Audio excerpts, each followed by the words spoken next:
मुगलों का आगमन एक नया अध्याय। भारत का इतिहास बहुत पुराना है। यहाँ कई राजा और वंश आए और गए, पर कुछ आगमन ने भारत को हमेशा के लिए बदल दिया। ऐसा ही एक आगमन था मुगलों का। 16वीं शताब्दी में मुगल भारत आए। वे मध्य एशिया से थे। उनके आने से भारत में एक नया अध्याय शुरू हुआ। मुगलों ने भारत पर कई वर्षों तक राज किया। उन्होंने अपनी कला, संस्कृति और शासन व्यवस्था से भारत को समृद्ध किया। ये निबंध मुगलों के भारत आगमन, उनके उद्देश्यों और उनके प्रभाव पर प्रकाश डालेगा। बाबर, पानीपत का शेर। मुगल वंश का संस्थापक बाबर था। वह तैमूर और चंगेज खान का वंशज था। बाबर एक कुशल योद्धा और रणनीतिकार था।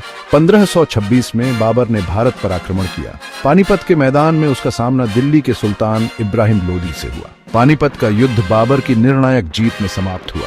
यह जीत मुगल साम्राज्य की नींव बनी। बाबर ने भारत में मुगल शासन की स्थापना की और आने वाली पीढ़ियों के लिए मार्ग प्रशस्त किया। मुगलों के आने का रहस्य। मुगल कई कारणों से भारत आए थे। सबसे प्रमुख कारण था धन और समृद्धि की तलाश। भारत उस समय सोने की चिड़िया के नाम से जाना जाता था। यहाँ की संपदा और समृद्धि ने मुगलों को आकर्षित किया। इसके अलावा मुगल अपने साम्राज्य का विस्तार करना चाहते थे।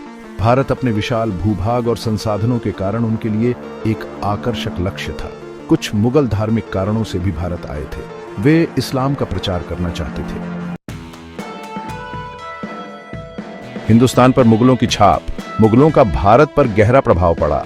उन्होंने कला, स्थापत्य कला, साहित्य और संगीत को प्रोत्साहित किया। मुगल शासकों ने भव्य इमारतों, मकबरों और उद्यानों का निर्माण करवाया। ताजमहल मुगल वास्तुकला का एक शानदार उदाहरण है। मुगलों ने भारत में एक मजबूत केंद्रीय शासन व्यवस्था स्थापित की। उन्होंने व्यापार और वाणिज्य को प्रोत्साहित किया, जिससे भारतीय अर्थव्यवस्था को बढ़ावा मिला। हालांकि मुगल शासन के कुछ नकारात्मक पहलू भी थे। उनके शासनकाल में कई बार धार्मिक संघर्ष हुए। कुल मिलाकर मुगलों का भारत आगमन एक महत्वपूर्ण ऐतिहासिक घटना थी। उनके शासनकाल ने भारत के इतिहास को आकार दिया और आज भी हमारी संस्कृति पर उनका प्रभाव देखा जा सकता है।